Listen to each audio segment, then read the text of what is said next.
In these classes, we come across the most amazing, astounding variety. A lot of information, a lot of discussion, oftentimes a lot of humor. I have never experienced educators like these. It just opens me up to things that I haven't learned before. There's many places you can go for classes. There's many places you can go and learn. But this is not good, it's great. The atmosphere is really good professors who come in and give you all sorts of information, but they're also passionate teachers. They're very good teachers. One of the advantages to teaching at the Humanities Seminars program is that the median age is much more mature.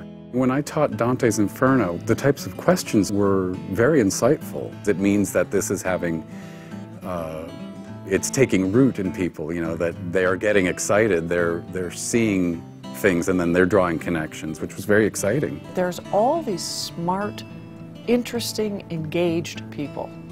And I get to come for 3 hours a week for 10 weeks and be a part of that community. So that gets me going.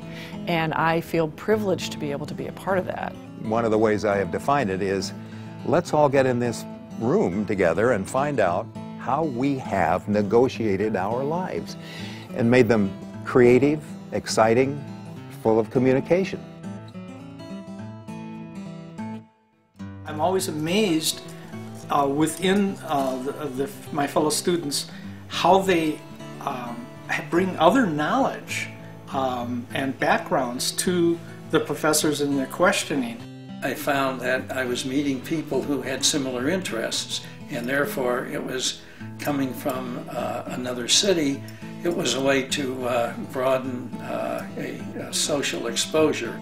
People who come to it are just passionately interested. They're not looking for grades or following a course of study. They're simply interested in it and part of the community. They want to enrich their lives. What I like about the humanities, it's love, it's passion, it's an absolute need to connect with culture, with literature, with art, with history, philosophy, ideas, all of those parts of you and me that make us really human. That's why it's possible to teach kinesiology and dance.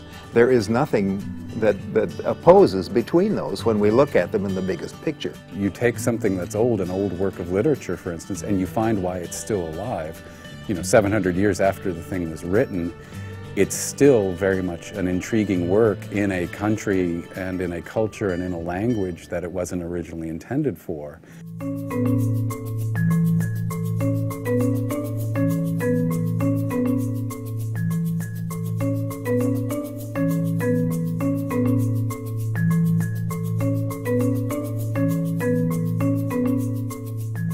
I'm all about the humanities. So some of the classes that I've taken that I've particularly loved were Meg Brown, Women in Culture in Renaissance Europe, Russian cinema, And Spanish art. A close reading of Moby Dick. Ancient art and architecture of the Roman and Greeks. You know, it's almost impossible to say which one I liked the best because the professors are amazing and they're also very different. So I'm kind of like the kid in a candy store. It's like, oh.